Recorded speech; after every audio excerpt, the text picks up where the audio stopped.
Namaskar, dear conscious community friends. Welcome to the 40th episode of the Ultimate Meditation Podcast.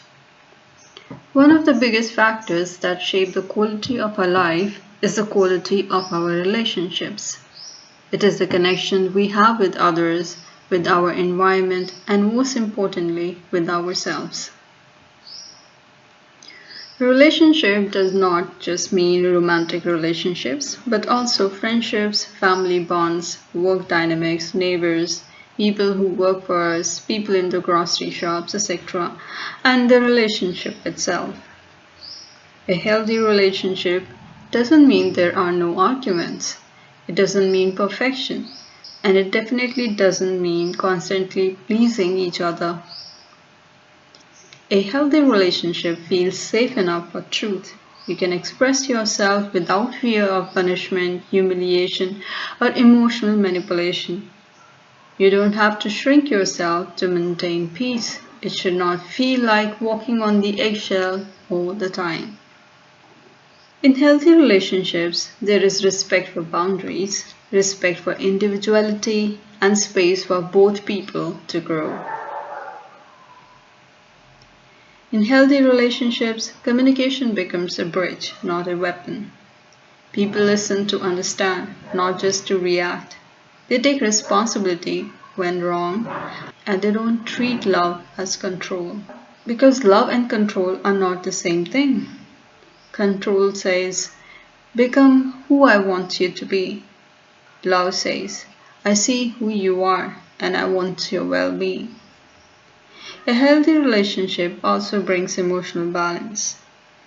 You may still face challenges together, but the relationship itself doesn't constantly drain your nervous system.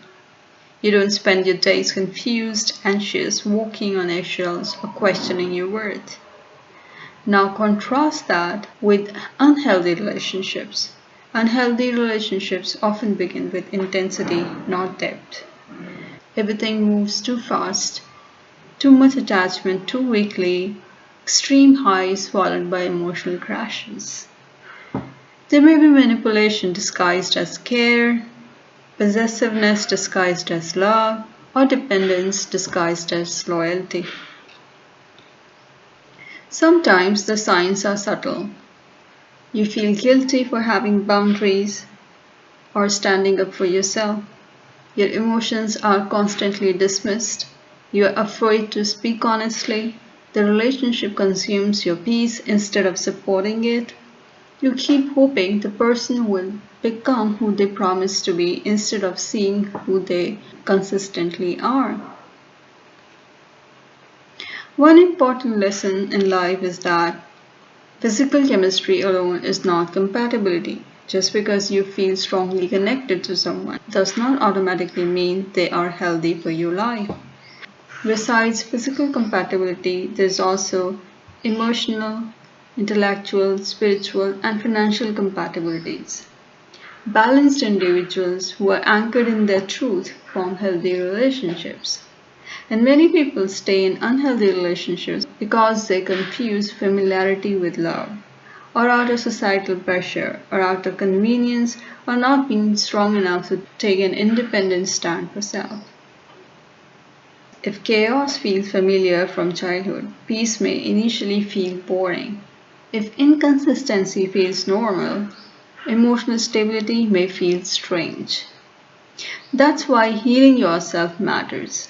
The more connected you are to your own truth, your own self-worth, the less likely you are to tolerate disrespect disguised as affection. A healthy relationship should not require you to abandon yourself. It should help you become more grounded, more honest, more alive. It should give you more clarity about yourself and the relationship. And perhaps the most important thing, choose people who are willing to grow. No relationship survives on attraction alone. Growth, accountability, emotional maturity, and mutual effort. These are what sustain love over time.